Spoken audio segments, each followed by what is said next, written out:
agora no Metrópolis. Por favor, volte pra mim. Princesa, por favor, volte pra mim.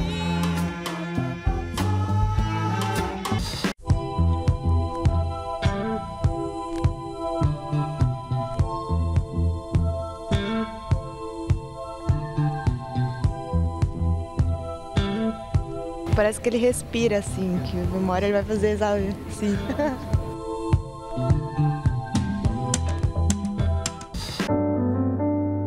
Eu estava recortando um papel e aí, de repente, a parte de trás do papel se mostrou na frente. Aí eu vi que era melhor colar assim mesmo, as duas faces. A partir daí eu comecei a ver que aquilo ali dava para fazer umas coisas interessantes. E aí comecei a fazer já em tamanhos maiores e tal.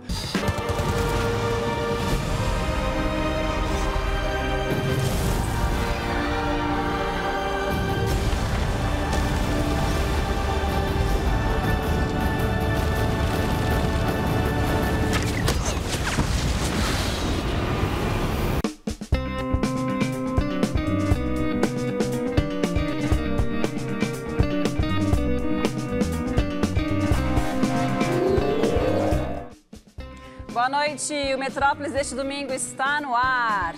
Quem é que se lembra da exposição do escultor francês Auguste Rodin, que levou multidões da Pinacoteca de São Paulo 19 anos atrás? Acho que a gente está diante de um novo fenômeno no mesmo museu. Dessa vez, as filas gigantescas são para ver o trabalho do badalado australiano Ron Mueck.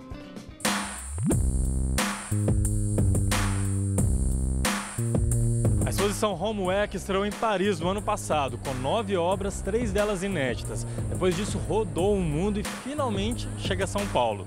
Bom, primeiro dia de exposição, feriado, logo de manhã, mas ao que tudo indica, vai ser um sucesso. The entire production of Ron Mueck counts about 40 works, so it's 20% of his production. It's a big exhibition by Ron Mueck. Eu estava querendo ir nessa exposição desde o começo do ano. Aí quando eu soube que ia ter uma aqui em São Paulo, eu pedi pra gente ir. As 3 esculturas recentes são 2 adolescentes na rua, uma mãe com seu bebê e um casal de idosos na praia. Parece que ele respira assim, que uma hora ele vai fazer, sabe, assim. Parece que vai respirar, assim, parece que vai levantar a barriga dele, parece que eles vão olhar para o lado, alguma coisa assim. Você já conhecia o trabalho do Ron Mueck? Não conhecia, conheci hoje. Perfeito esse trabalho. A impressão que dá, parece que eles estão brigando aí, né? Você pode ver que as mãos ali, elas estão bem apertadas, né? Você estava vendo essa obra com a sua filhinha, o que você achou? Eu achei muito bacana a expressão do bebê olhando para a mãe. Muito legal.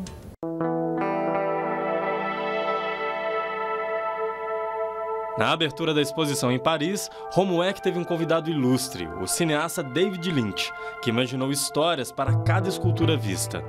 The man here has been quite honest, and in her heart, I thought that she's saying, okay, it's pretty much over, but he's a good man, and we'll try to stay together. Diante de obras tão enigmáticas, fica difícil não fazer o mesmo. Ele se surpreendendo, ele se machucou e quanto que ele se machucou. Está se dando conta de quanto ele se machucou, é maravilhoso.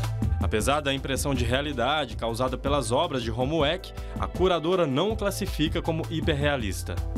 It is very realistic, that for sure. But of course, as you can see, for example, the dimensions are always out of scale. Either it's overscaled or underscaled. Depois de contemplar as 9 obras de Ron Mueck, o público pode assistir ao documentário Still Life, feito especialmente para a exposição.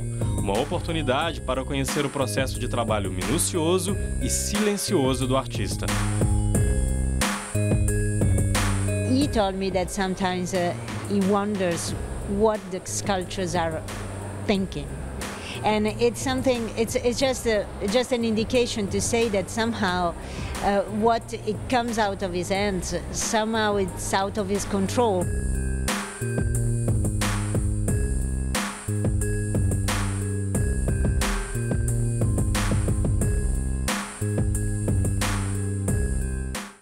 E você que vai encarar a fila para ver a exposição do Ron Mueck, aproveite a viagem e faça uma foto aqui pra gente. Depois é só mandar para o nosso WhatsApp. Anota aí o nosso número 11 97673 1540. Eu quero uma foto sua com aqueles gigantes do artista australiano, tá? E agora a gente recebe aqui no estúdio a nova geração de uma das famílias mais importantes da música popular brasileira. Alice Caymmi é filha de Danilo, sobrinha de Nana e Dori, neta de Dorival. Ela acabou de lançar o seu segundo disco, chamado Rainha dos Raios, em que ela faz versões ousadas e bastante autorais para canções de compositores que vão de Caetano Veloso, Gilberto Gil e Maísa até MC Marcinho. Ela está aqui no Metrópolis para mostrar este trabalho. Então, com vocês, Alice Caymmi.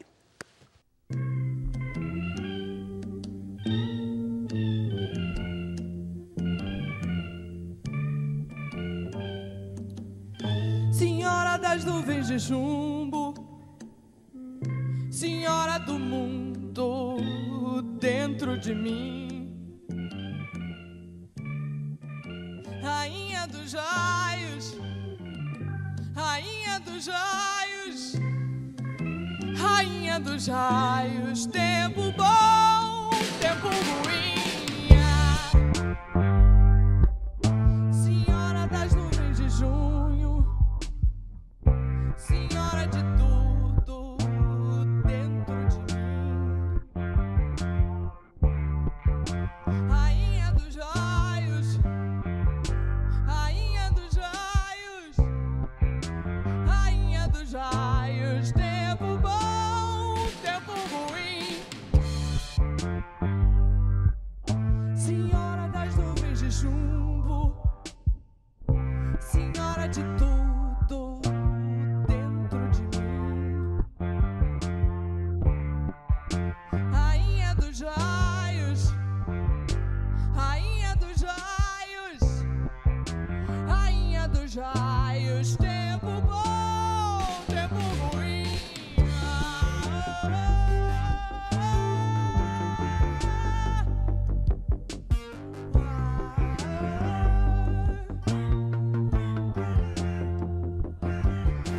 Eu sou o céu para as tuas tempestades, um céu partido ao meio no meio da tarde. Eu sou o céu para as tuas tempestades, um céu partido ao meio no meio da tarde.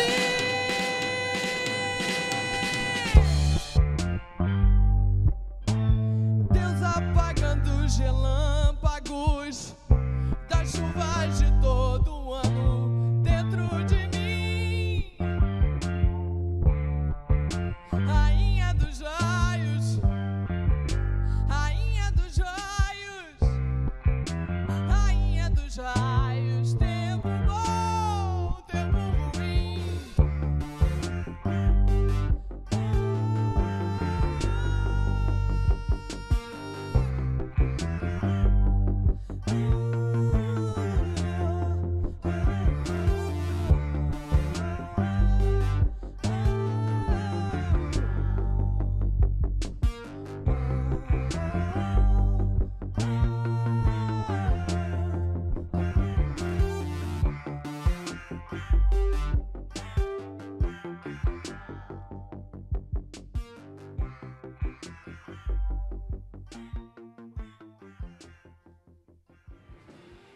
Alice Caymmi no Metrópolis lançando o segundo disco. Por favor, venha para cá. Diogo, você também vem aqui conversar com a gente. Já mostra a capa do disco. aqui. 2 anos já, Alice, você já teve... A primeira vez que você esteve aqui foi em 2012? É a terceira vez que eu venho aqui. Não, a primeira vez foi em 2012, a primeira vez disco? foi em 2012, o primeiro disco. Exatamente. Então, assim, pessoa adotada pelo Metrópolis. Ai, que bom. Super, assim, foi um dos primeiros programas a sacar mesmo e valorizar o meu trabalho. Estou bem feliz. O que é que pintou aquela coisa assim? Meu Deus, agora, o segundo disco, o que eu faço? Ou, que bom que é o segundo disco, tô aliviada. Não, na verdade, não começou como segundo disco. Começou como um projeto novo. Eu me liguei no Diogo, porque a gente se conhecia adolescente, mas era conhecido, assim, a gente não era muito amigo. Aí a gente se via na noite, ele tinha uma banda de rock, e aí eu ficava, não vou nesse show. E as meninas ficavam, vamos, vamos, vamos. E eu ficava de sacanagem, não querendo ir no show deles, que era muito legal e tal. E a gente era muito adolescente, sei lá, 15 anos eu tinha quando eu conheci o Diogo. E aí, de repente, eu comecei a ver, no ano passado, no ano retrasado, ele começou a aparecer de uma forma diferente. O visual dele estava diferente, ele estava com um SoundCloud com umas coisas legais, uns remixes. E eu falei, esse cara não é DJ, esse cara é produtor musical. Depois eu fui ver que ele já estava produzindo em parceria com outras pessoas um disco de um amigo meu, o Castelo Branco. E aí comecei a sacar que eu podia fazer alguma coisa com ele. Sei. E aí chamei, e aí eu falei assim, vamos fazer alguma coisa junto? Ele falou, eu tô em casa, se você quiser vir, tipo, na hora, assim. Eu falei, eu vou ir agora. E eu ia entrar na segunda-feira numa cirurgia, assim. Então eu falei assim, então vamos fazer. Aí a gente fez Yansan, eu levei Yansan. E eu falei, cara, a gente tem que fazer essa música até segunda. Porque eu quero colher os louros, quero botar no SoundCloud, quero colher os louros dessa música, né, me recuperando, porque depois eu não vou ficar 40 dias sem poder fazer nada. E aí a gente se encontrou, eu sugeri Yansan e já começou a esboçar uma coisa bonita, uma coisa interessante. E aí, 14 mil views em muito pouco tempo. Yansan,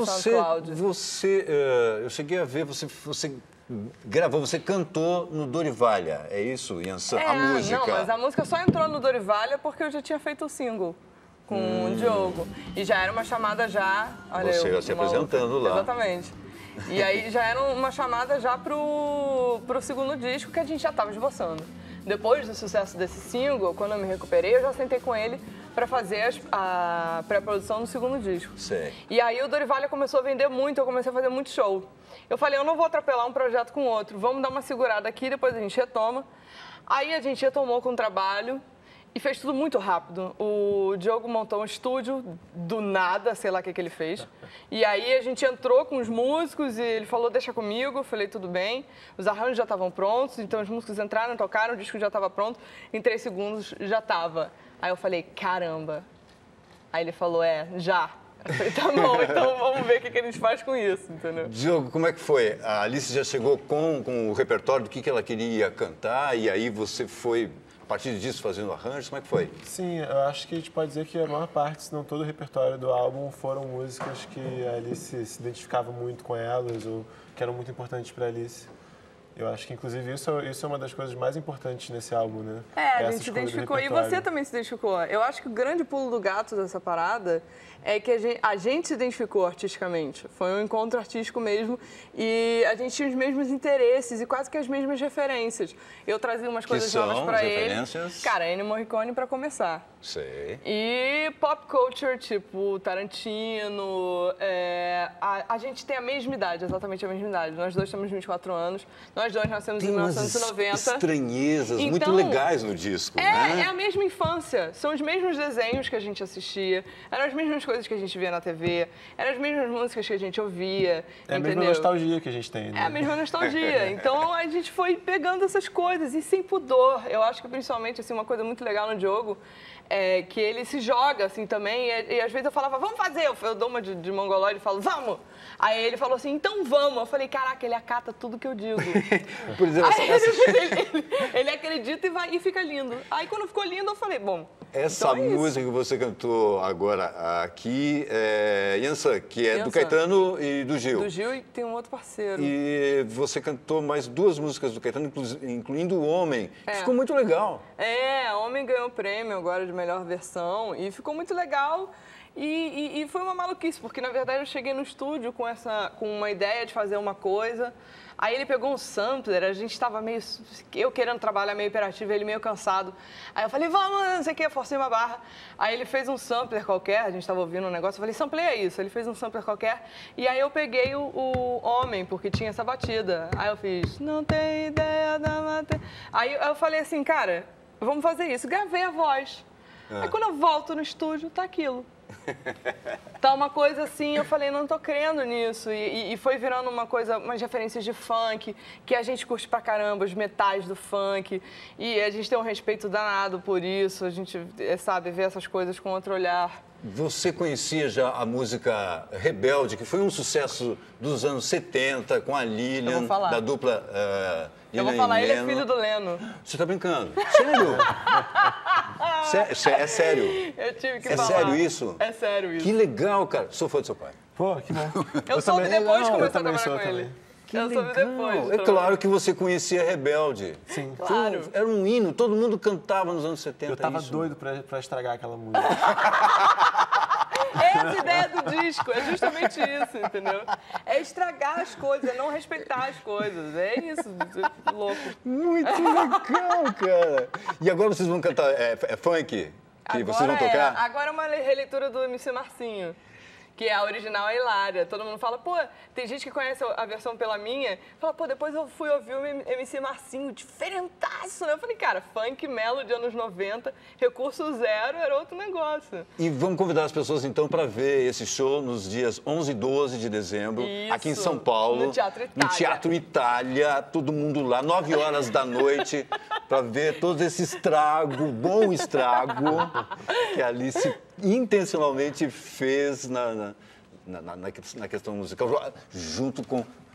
Diretor musical do show diretor também. musical, Diogo. Além Vocês podem de cantar pra protagonista. gente, então? Você, Vamos. não, você toca e a Alice canta. Ele vai ter que cantar também, né? Ele vai cantar também? Então tá. Backing Então você vocal, pode cantar. Manda um abraço pro seu pai. Diogo. Pô, tive que falar depois dessa. Bom, é porque, Não, pode falar. Imagina. Como é que eu vou? Não, Filho porque a do pessoa é Leno, reservada, cara. A pessoa é reservada. Tá aí, Rainha dos Raios, segundo disco da Alice, que tá sempre aqui no Metrópolis. Pô, é com vocês agora. Sempre.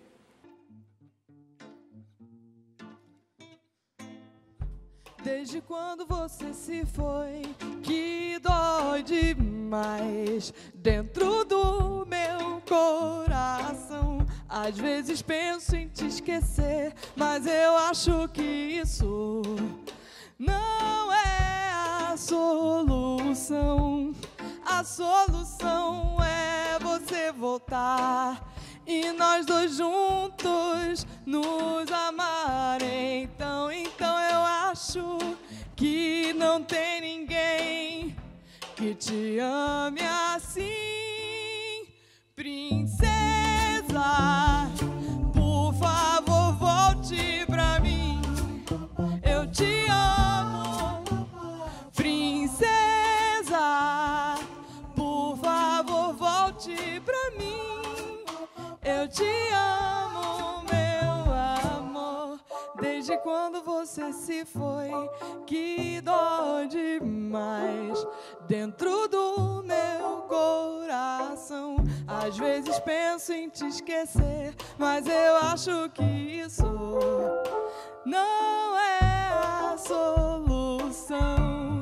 A solução é você voltar e nós dois juntos nos amar. Então eu acho que não tem ninguém que te ame assim, princesa. Por favor, volte pra mim, princesa. Por favor, volte pra mim, princesa. Por favor, volte pra mim. Eu te amo, princesa. Por favor, volte pra mim. Eu te amo, meu amor. Eu te amo, meu Eu te amo, meu amor. Eu te amo, meu amor. Eu te amo, meu.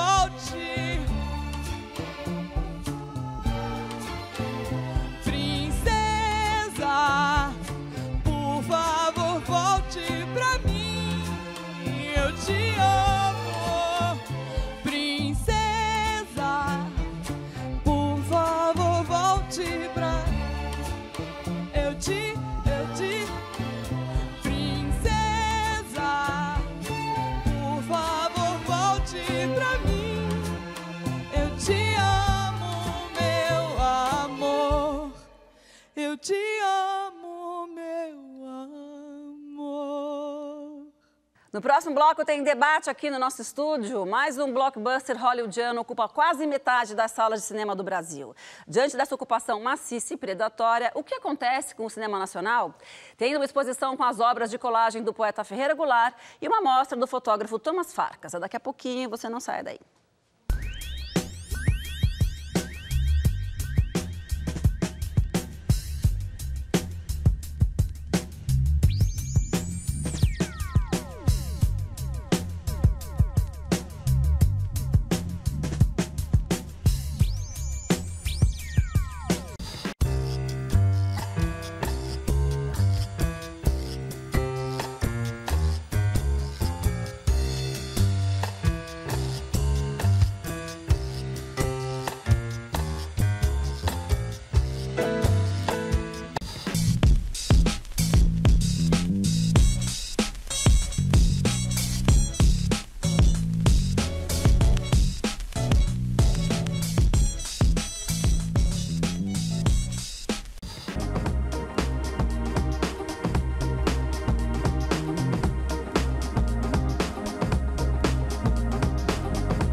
O artista plástico Ferreira Goulart está expondo uma série de colagens na Dan Galeria, em São Paulo. Não, Metrópolis não se confundiu. Trata-se do mesmo Ferreira Goulart que o Brasil conhece e admira como poeta, ensaísta e agora também imortal da Academia Brasileira de Letras. Além de crítico de arte, o que o aproximou muito do universo das artes visuais, Goulart gosta de desenhar e fazer colagens nas horas vagas. Mas o que começou como uma brincadeira parece que está virando coisa séria. O poeta faz questão de deixar claro. Eu não me considero artista plástico, não estou fazendo pesquisas para inovar nada. Eu simplesmente faço isso como um hobby. Foi uma coisa que nasceu por acaso, né? Quer dizer, eu fazia colagem bidimensional e fazia colagem de bicho, me divertia com aquilo. Esse tipo de colagem em relevo faz mais ou menos uns 2, 3 anos que eu passei a fazer. Eu estava recortando um papel e aí, de repente, a parte de trás do papel se mostrou na frente. Aí eu vi que era melhor colar assim mesmo, as duas faces. A partir daí eu comecei a ver que aquilo ali dava para fazer umas coisas interessantes. E aí eu comecei a fazer, já em tamanhos maiores e tal, fui fazendo. Feitas em papel, num segundo momento, as criações visuais do poeta foram transpostas para o metal. O papel é muito perecível, tá? E até a própria forma poderia mudar com o tempo, porque o papel vai ficando mais maleável, mais velho. Eu fiquei muito contente quando eu vi as primeiras colagens feitas em metal. É um metal tão fino que parece papel. Se você não disser, o cara pensa que é papel. As cores são as mesmas da matriz em papel, vamos dizer assim. Não, a mesma coisa. Goulart está expondo 30 colagens, cada uma tem 3 cópias. Esse livro reproduz os relevos que o Ferreira Goulart fez.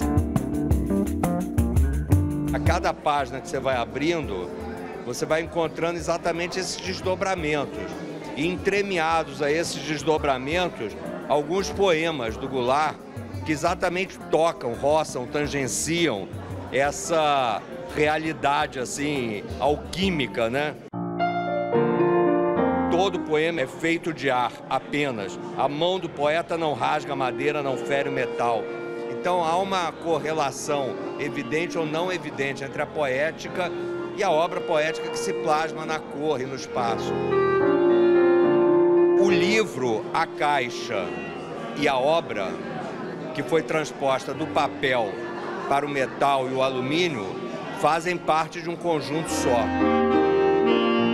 Toda a encadernação é feita manualmente. Cada página leva, em média, 20 minutos a ser impressa. Ou seja, é uma junção de alta tecnologia gráfica com um processo mais artesanal. O valor de lançamento é R$12 mil. E a tiragem é 90, né? Sendo que são 30. 90, mas levando em consideração sempre que são apenas 3 de cada, né? De um trabalho rigorosamente feito à mão, que levou praticamente um ano para a gente poder fazer essa exposição aqui hoje. Essa assinatura é do Goulart mesmo, ele assinou cada um dos exemplares. O que o crítico de arte Ferreira Goulart diria sobre os trabalhos do artista plástico Ferreira Goulart? Pois é, eu me eximo de dar opinião sobre isso, porque eu não me considero artista plástico.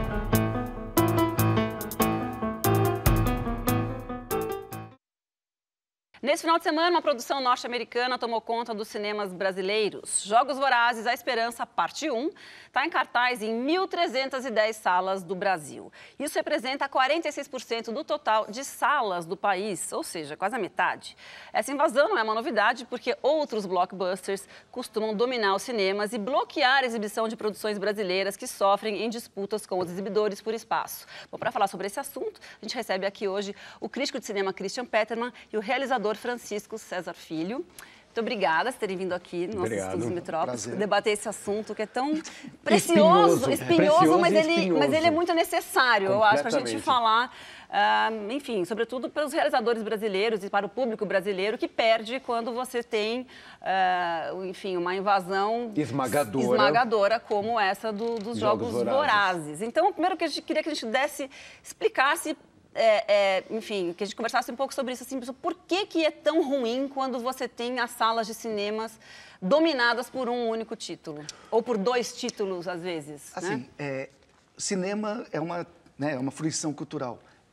Tem alguns países da Europa que valorizam uma coisa chamada direito à diversidade cultural. Esse é um direito do espectador, é o direito do público, A hora que você tem um filme só passando, cadê meu direito à diversidade? E se eu não sou fã desse filme, ou se eu quero ver outros filmes? O mundo produz milhares de filmes. E aí, a partir do momento em que a gente se rende a uma invasão econômica dessa, o meu direito à diversidade foi para as cucuias. Né? Esse é um ótimo argumento. E isso é bastante irregular, porque sabemos que sempre há o blockbuster da temporada, o grande lançamento da temporada, então, regularmente, o espectador, desavisado ou não, chega aos multiplexes, chega aos locais em shopping com as salas e vê, no mínimo, de repente, metade das salas ocupadas. Nesse momento, por exemplo, até seria metade com Jogos Vorazes e 10, 15% com Debi Lloyd 2, dublado, legendado. Você realmente não tem opção. Não digo nem o cinema brasileiro, eu digo assim, o cinema argentino, o cinema francês, o cinema... Qualquer tipo de cinematografia fica absolutamente prejudicada. Você tem que ir em circuitos específicos e não é todo espectador que vai a circuitos específicos para alternar. A longo prazo, isso também é ruim porque você acaba desacostumando o espectador, o olhar desse espectador para outras coisas, né? Que nem você alimentar uma criança só com arroz, feijão, batata frita. Mas isso é intencional, é realmente criar um espectador gado, um espectador que só está acostumado com o produto fácil, embutido, como agora a gente está vendo as cenas dos Jogos Vorazes. É meio intencional essa ocupação, inclusive para despreparar o espectador a procurar outras coisas. Ele não está mais acostumado a isso. Agora, isso também é uma... Eu queria que a gente falasse um pouco sobre esse fenômeno que é relativamente recente, né? E isso acontece porque a tecnologia mudou e hoje em dia você não tem mais aquela coisa... Antigamente a gente tinha cópias em 35 milímetros que eram grandes latas que tinham que viajar daqui para lá. Exatamente. Então, quer dizer, você não tinha essa invasão nacional. Né? Hoje a gente tem isso de uma ocupação de 46% porque você tem a digitalização das salas. Sim, facilita muito. Só falando um número que hoje a gente tem 60% do nosso circuito exibidor digitalizado, ou seja, então permite que 60% do nosso circuito seja dominado por um único título. Com um clique. Exatamente. Essa questão de, vamos dizer, haver um número mínimo de estreias que, de repente, ocupem tanto o circuito, não é a novidade. Porque, por exemplo, até comentei com o Chiquinho, aos 11 anos de idade, eu me lembro da estreia do Superman, o filme, que em São Paulo ocupou praticamente metade das salas que haviam na época. Mas é que, pela digitalização e como no Brasil estamos tendo um circuito crescente de salas, isto realmente, geograficamente, se espalhou. Mas sempre houve, isso é uma cultura de Hollywood. Blockbuster. Sempre houve essa imposição do grande produto da temporada que entra avassaladoramente, vorazmente. Mas como você falou... Aliás, vorazmente, Jogos Vorazes faz jus ao nome, né? Uma piadinha que até foi feita já no jornal, essa semana, todo mundo está falando isso, voraz mesmo, né? Olha só. E atualmente, cada novo blockbuster que chega ao mercado tem quase a obrigação de quebrar o recorde de salas do anterior. Então, ano que vem, a gente vai ver isso com Vingadores 2. Vingadores 2 vai bater em Jogos Vorazes. Nós já tínhamos visto isso. A gente estava conversando aqui um pouco antes do programa. O Chiquinho bem lembrou de um artigo que o André Sturmi, da Sala Belas Artes, que em dezembro de 2012, ou seja, nessa mesma época, 2 filmes dominavam o nosso circuito. Mais da metade do circuito. 75%. Então, você tem 75% das salas de cinema no Brasil ocupadas por 2 títulos. Que era o Amanhecer e 007. De espírito, de imaginação, quer dizer, vou no cinema, eu vi um, vi outro, o que eu faço agora? Vou em casa, você perde o espectador. Justamente, tá você incentiva o consumo doméstico regular ou não regular, porque não vale a pena sair de casa. Você se depara com um cardápio pobre, mínimo, desinteressante, dependendo do espectador. Eu não tenho nada contra um 007, Exatamente. Adoro, mas... Quais eram os títulos, Chiquinho? Era o Amanhecer, Crepúsculo, Amanhecer. E um 007. E o último do 007, agora não vou lembrar exatamente. E são filmes, olha, a gente fica aqui falando, mas assim, são filmes legais, eu gosto de cinema americano também. Amanhecer, não. Tudo bem, a gente pode entrar nessa discussão depois. Mas Amanhecer, não. Eu sou mulher, eu gosto, eu sou romântica, eu gosto desse casal. Eu sei que é cafona e tá, tem mil problemas, mas assim... É isso, quer dizer, não é assim, nenhum uma comparação demérito que você mostrar agora. esses filmes. Esses filmes têm que ser exibidos, obviamente. Você imagina se todos os restaurantes de São Paulo estivessem com um único prato durante semanas. Eu vou sair para ir... Nhoque e filé parmegiana, só isso que você tem. Agora, fazendo o Advogado do Diabo, eu, espectador, quero ver o filme na estreia. E aí? Eu quero ver, para mim é bom, sei lá, para alguns espectadores é bom que seja só esse tipo de filme. E aí, né, o que você fala para essa pessoa? Mas aí esse espectador vai ter que esperar quanto tempo para poder voltar ao cinema? Enquanto o filme está em cartaz, 2, 3 semanas, ele não retorna. Não tem outro filme? Não tem outro filme. Falando sobre o futuro, né? O Manuel Rangel, presidente da Ancine, deu uma declaração essa semana, enfim, reagindo a este fato, dizendo que a Ancine pensa, assim, em mecanismos para, enfim, para evitar esse monopólio. De repente, né? Quais são esses? Diversidade cultural defendida na Europa. O que está sendo não feito, por acaso, Chiquinho? na França, tem um limite de 30%. Nenhum filme pode ocupar mais que 30% do mercado. E isso seria uma coisa tão fácil de implantar, tão fácil de... Precisa ter condições políticas, mas claro, não é problemático. É uma negociação, mas... Agora, deixa eu só acrescentar um dado que... Qual que é a dificuldade do Brasil nessa área? A gente tem muito pouca sala. A gente tem muito pouca sala. Ainda temos para o porte continental do país, sem dúvida. Está aumentando, mas é pouco. Qual é o total de salas hoje no Brasil? Hoje são 2.800. Nos anos 70, a gente tinha 3.200. Imagina. E nos anos 70, a população era 90 milhões de habitantes, agora são 200. Assim, o Brasil hoje tem metade de salas por habitante do que a Argentina, tem 1/3 de salas por habitante do que o México. Então, Ou seja, assim, não adianta você falar, porque o Brasil é um país subdesenvolvido, sei lá o quê, em termos de salas, a gente está muito defasados e pouco servidos Agora, mesmo. Chiquinho, você estava destacando aqui um exemplo ao contrário, né? Um exemplo de como uma saída para um filme que é justo a outra ponta dos mega lançamentos, que é o de menor, que o Christian chamou de nano-lançamento. Nano-lançamento. Há vários nano-lançamentos nano-lançamentos atualmente. O caso do Di Menor, ou mais no recente trabalho do José Joffre, Mão na Lua, são lançamentos que encontram espaço, às vezes até tipo uma semana, 10 dias antes eles acabam criando essa estreia em uma sala, às vezes literalmente em um único horário, que é a forma de permanecer 2, 3 semanas em cartaz, mas é um nano-lançamento, uma visibilidade mínima. Por exemplo, estreia às 16 horas da tarde. Quem normalmente, durante a semana, vai ao cinema às 16 horas da tarde? O de menor está quanto tempo já em cartaz? Está umas 6 semanas em cartaz. Quer dizer, é uma prova de resistência, né? 6 semanas num único horário?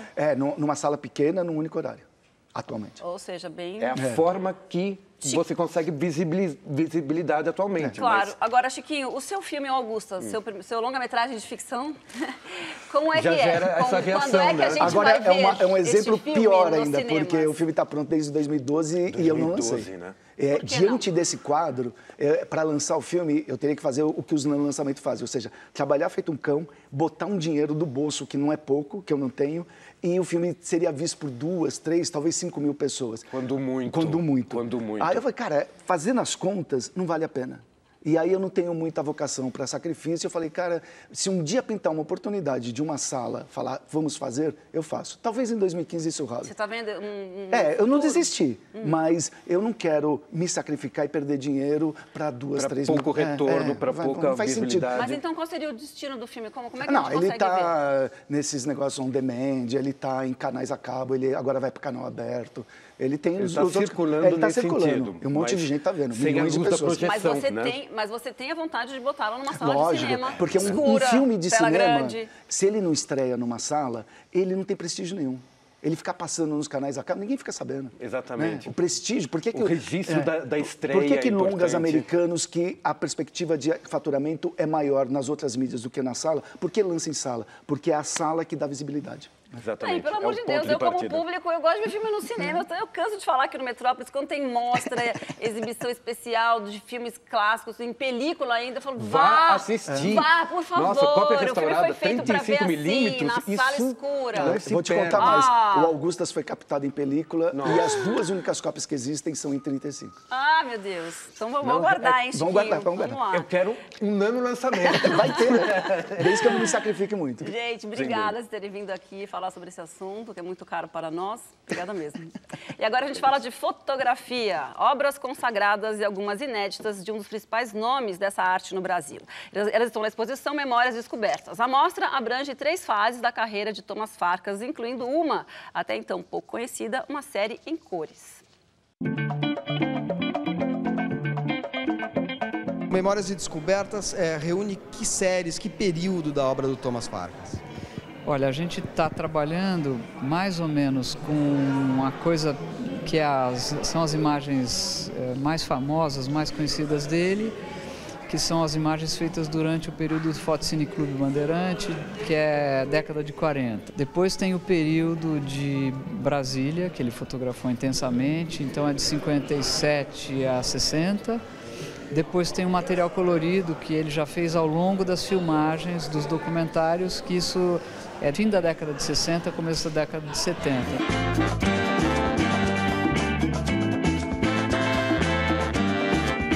A gente aprende pela história da arte, história da fotografia, que a produção artística dos anos 50 ela é otimista, ela está completamente colada numa visão do Brasil novo e tal. Quando você olha essas obras do Farkas, você vê que tem uma dimensão de melancolia, porque é uma cidade prestes a ser inaugurada e ele mostra como ruína.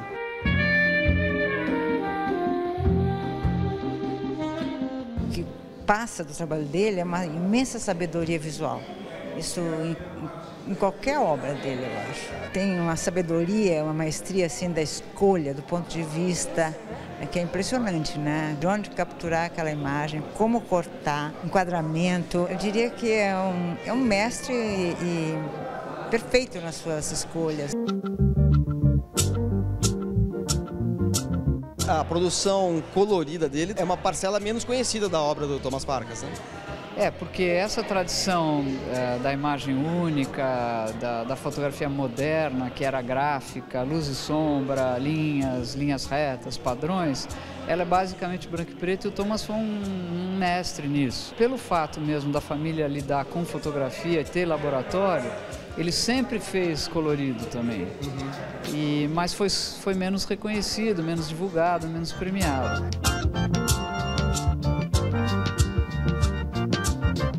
O que há de inédito aqui nessa exposição? A coisa mais importante para nós, que foi uma descoberta enquanto a gente estava fazendo isso, é que a gente pôde mergulhar nas cópias de trabalho.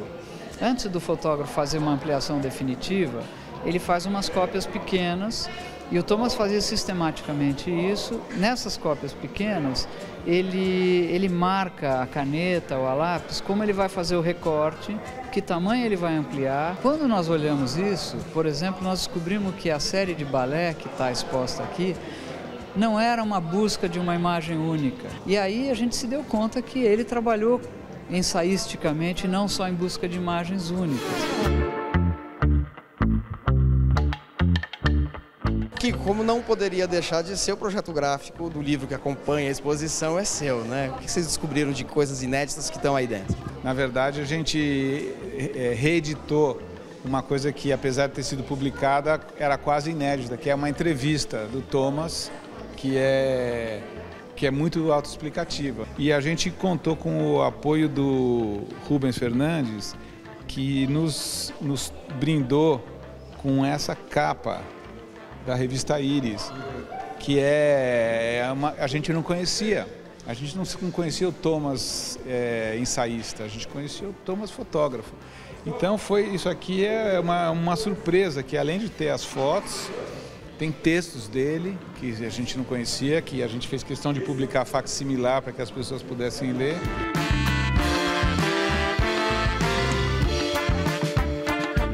Eu acho que essa exposição ela tem uma densidade e ela aponta para a diversidade da produção dele e o quanto você pode refletir não só sobre a fotografia, mas por meio da fotografia, sobre a arte daquele período e sobre a sociedade brasileira naquele período.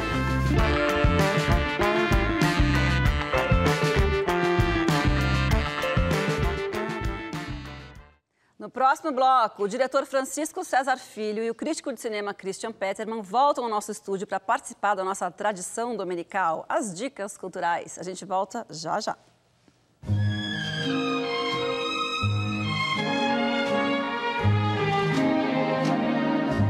It was fascination,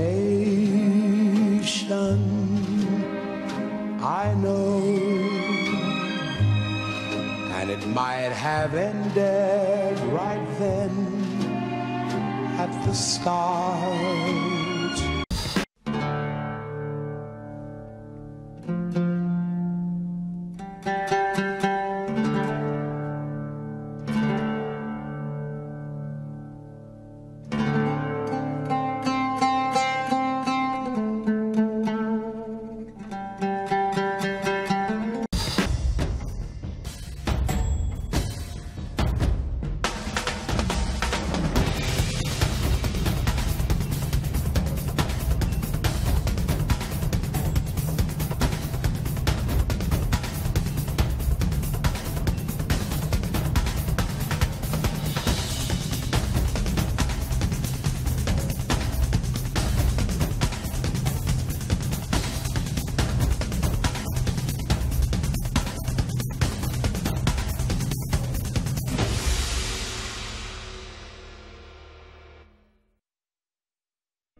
E agora sim, as nossas dicas culturais de todo domingo com os nossos convidados, o Christian Petermann e o Francisco César Filho, o Chiquinho, que ficaram aqui para participar das nossas dicas. Então a gente começa com as visitas. Chiquinho, o que você trouxe para a gente hoje? Olha, um lançamento de um filme pequeno, um filme importante para entender o Brasil hoje, que é o filme A Queima-Roupa, da Teresa Gessoron. É um documentário sobre chacinas policiais no Rio de Janeiro dos últimos 20 anos. E o filme mostra coisas aterradoras que acontecem pelo Brasil todo. É importantíssimo esse filme, ele ganhou 2 prêmios no Festival do Rio, melhor documentário, melhor direção, e eu acho que é um filme obrigatório para a gente saber o que está acontecendo além da nossa rua, além da nossa vizinhança. Ele tem reconstituições também, é isso? Tem reconstituições e tem documentos de arquivo que são, assim, impressionantes. Coisas de telejornal, E é um filme muito forte, muito necessário. Viu? Nossa, tô vendo aí, são imagens... São coisas que acontecem nas periferias pobres do Rio de Janeiro e de outras capitais do Brasil, outras cidades do Brasil, que normalmente, a não ser nos casos mais escabrosos, nem chegam na mídia. Mas é o cotidiano que as pessoas vivem nas periferias. É meio obrigatório. Uau! Forte, agora prepare-se, né, para ver esse filme, porque não é tipo... Não é nem um pouco divertido. Não é um filme pipoca. Não é um filme pipoca. Pois é, mas muito bem, tá aí a dica. Christian, e você? O que você trouxe? Como a gente está tratando de nano-lançamentos, vou falar de um outro nano-lançamento. Amanhã, segunda-feira, tem a pré-estreia no Reserva Cultural. E aí, na quinta-feira, entra em cartaz, minimamente, um novo trabalho da cineasta Lina Chamy, que é Os Amigos. Vamos dizer, não dá nem para falar que é o filme mais pessoal dela, porque ela é uma cineasta extremamente pessoal em termos de estilo, de assinatura, de forma de tratar cinema. Ela tem uma composição sempre muito rebuscada, muito carinhosa, com imagens, com audiovisual. E nos Amigos, ela trata, inclusive, de várias situações semi-autobiográficas, muito pessoais, e é, de certa forma, nesse sentido, o filme mais... Dila Paz também no elenco. O filme Braga. Essa que eu estou falando que eu fiz o making off, por isso que a gente até mostrou aqui complementando, mas só para ver realmente que ela conseguiu reunir um elenco muito interessante e de grande comunicação com o espectador. Por isso, até falo, é um nano lançamento, mas vale buscá-lo no circuito. Tem um elenco fantástico. É um giga elenco. É um giga elenco, nano lançamento. E como a giga cineasta que tem uma sensibilidade fantástica para a composição audiovisual, não é só imagem, ela tem um ouvido fantástico para fazer cinema. Então, o novo trabalho da Lina Chamy, entrando em cartaz na quinta-feira, Os Amigos. Que ótimo. Eu gosto tanto quando... O Manuel estava falando isso outro dia, né? Eu gosto quando eu vejo a minha cidade nos filmes, quando eu reconheço o lugar. E ela fotografa São Paulo. E a Lina gosta por muito, exemplo. né, da cidade de São Paulo. Exatamente, ela tem uma relação... Ela é personagem sempre nas obras. Ela e o Giorgetti fazem isso muito, né? Sim. A diferença é que o Giorgetti detesta São Paulo, mas está sempre presente a personagem. É uma relação de amor e ódio. Uma relação de amor e ódio. É, aquela fina linha. Fina linha, exatamente. Quer dizer, na verdade, ele gosta tanto que ele desgosta do que acontece hoje com São Paulo, na verdade. Bom, o que dá para compreender. Bastante. Dá para compreender. Bem compreensível mesmo. Legal. E você, Manuel? Então, a minha dica é esse livro aqui, 100 anos de Iberê, da semana que passou, foram comemorados o centenário de nascimento de Iberê Camargo. Essa aqui é uma publicação da editora Cossack Naif com a Fundação Iberê Camargo, bonito, hein, que é em Porto Alegre. Aliás, quem for para Porto Alegre deve ir à Fundação Iberê Camargo, que é um projeto do Álvaro Siza, que é um prédio magnífico. As coisas mais interessantes que tem no Brasil, né? Iberê Camargo foi um pintor que nasceu em 1914, né, 100 anos, e morreu em 94. Ele foi um pintor que escreveu uma trajetória um pouco às avessas da vanguarda. Ele partiu da abstração para chegar no figurativo. Um pouco o contrário do que a gente observa na história da arte do século XX, né? E essas imagens dele, sempre, mesmo as imagens abstratas, eram carregadas de uma densidade existencial, assim, que depois se projetam nas obras figurativas dele. A gente está vendo aí algumas imagens de uma mostra chamada Um Trágico nos Trópicos, que aconteceu no começo desse ano no Centro Cultural Banco do Brasil, cujo curador também é o organizador deste livro. Esse livro aqui reúne textos de curadores que organizaram exposições na Fundação Iberê Camargo nos últimos 8 anos, mais ou menos. Né? Então, a gente pode ver aí, essas imagens são, obviamente, da exposição, mas elas estão, em grande parte, reproduzidas aqui nesse livro, que é bastante volumoso. E tem esse motivo dos carretéis que apareceu ali, por exemplo, era uma obsessão do Iberê Camargo. A imagem do carretel funcionava para ele um pouco como as garrafinhas para o Morandi, que foi, de quem ele foi aluno, foi interlocutor, um pouco como as bandeirinhas do Volpe. Então, o carretel, para ele, tinha esse significado de uma imagem recorrente, que tinha a ver também com uma espécie de tempo circular e de um movimento falso, um movimento de não sair do lugar, que também denota um pouco essa tônica aí da angústia existencial que a gente vê depois nas obras do final da vida dele, quando ele pinta ciclistas, também mais uma imagem de andar, mas dá a impressão que é um andar sem sair do lugar, esse movimento falso, né, que é o nome do filme do Wim Wenders, inclusive. E tem a série dos idiotas, que são as pessoas olhando atônitas entre si. Essa série dos idiotas tem mais de uma personagem às vezes. Ou então eles olham para a nossa estagnação, para o nosso tempo morto, para a nossa letargia. Então tem uma alta carga existencial, que também pode ser vista em 2 outros livros. Um é Gaveta de Guardados, que foi publicado pela EDUSP, mas atualmente está editado pela Cosac Naif, que reúne textos memorialísticos que ele escreveu já no final da vida. E este outro livro aqui, essa aqui é a edição mais antiga, tem uma da Cosac que eu não tenho. E esse aqui é No Andar do Tempo, mais uma referência ao tempo, reúne alguns contos do Iberê Camargo que atestam, de certa maneira, o caráter narrativo que as próprias obras dele tinham visualmente. Então fica essa dica aqui, Iberê Camargo, 100 anos, este livro 100 anos de Iberê, da Cosac Naif e da Fundação Iberê Camargo. Nossa, nossas dicas hoje estão bem nacionalistas, nacionais. Completamente. Porque a minha dica também é uma dica brasileira. Acho que é a primeira vez que acontece isso. Voracidade brasileira. Só temos que reagir, né? Exatamente. São os nossos jogos. Foi uma coincidência, mas enfim, uma feliz coincidência. A minha dica é uma peça de teatro, para variar, já que tivemos 2 filmes, aqui vamos falar de uma peça. É uma peça que... Eu vi 2 vezes já essa peça, de tanto que eu gostei. É uma peça que... eu fui porque um amigo meu tá no elenco, assim, meio desavisada, e quando eu vi, eu falei, gente, que peça legal. Não, aí eu quis ver de novo, porque uma vez só, acho que eu não conseguia absorver tudo que tinha na peça. A peça chama Não Nem Nada, é uma peça da Companhia de Teatro Sortido, é de autoria do Vinícius Calderoni. O Vinícius Calderoni, ele é conhecido pelo seu trabalho mais musical, eu acredito, que ele tem uma carreira solo, tanto uma carreira solo como músico, como ele também faz parte daquela banda 5 a Seco. Outro dia até vieram aqui no Metrópolis, que eu entrevistei eles. E esse, se não me engano, é o primeiro texto do Vini que é encenado. É um texto de 2011, até no final da peça, até comprei o texto, achei tão interessante, porque é tanta coisa, a peça é tão rápida. Ela, de fato, ela é rápida, ela é curta, ela tem 1 hora e pouquinho, mas ela tem um ritmo muito frenético, assim. Eu falo que é uma peça para a geração MTV, assim, que tem aquela coisa de atenção, sabe? Que é tudo muito picotado, tudo... Muito estímulo. E é isso, é difícil explicar o que é a peça. Elas são 12 cenas de coisas cotidianas, entendeu? Você tem desde, sei lá, assuntos como a rapidez das relações, sei lá, telemarketing, programas de TV, culto às celebridades, enfim, essa coisa que é muito moderna, muito contemporânea nossa.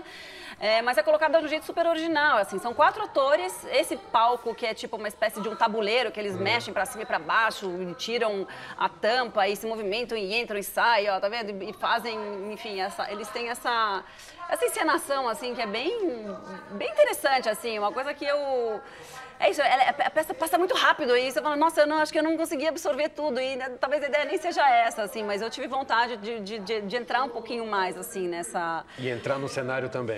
E aí eu tava vendo uma entrevista do Vinícius, ele falou uma coisa bonita, ele falou assim, olha, a peça é como se fosse uma visita a uma casa de espelhos, onde você vê objetos que são reconhecíveis e tal, mas todos em proporções um pouco estranhas. Falei, nossa, essa definição já diz tudo sobre a peça. Legal. E, enfim, definição ela tá... cinematográfica. Gostei.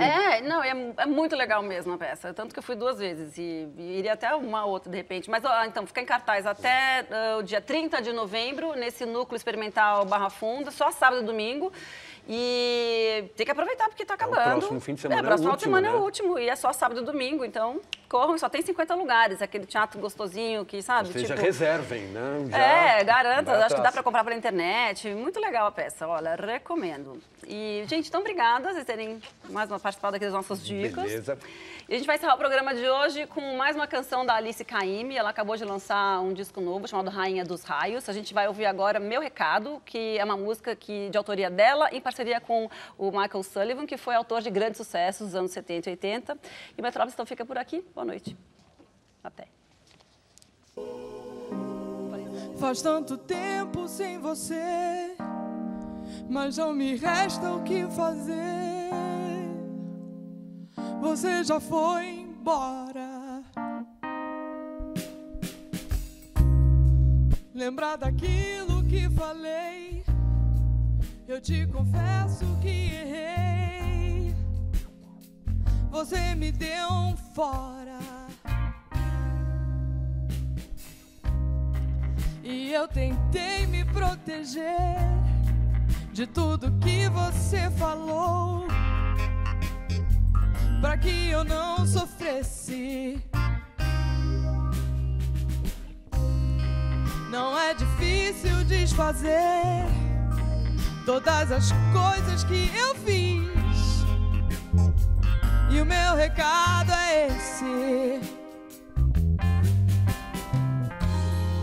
eu não preciso de você, tudo que eu quero é sobreviver a isso que você criou. E o destino, meu melhor amigo, e eu espero que nunca mais aconteça comigo.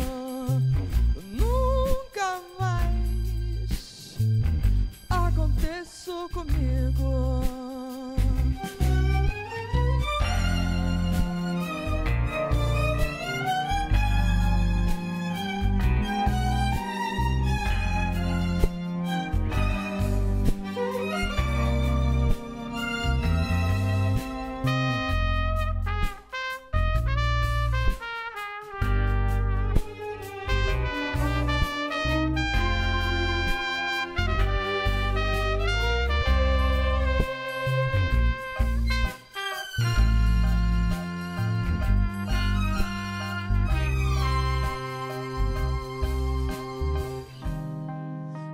Tentei me proteger de tudo que você falou, pra que eu não sofresse. Não é difícil desfazer todas as coisas que eu fiz, e o meu recado é esse: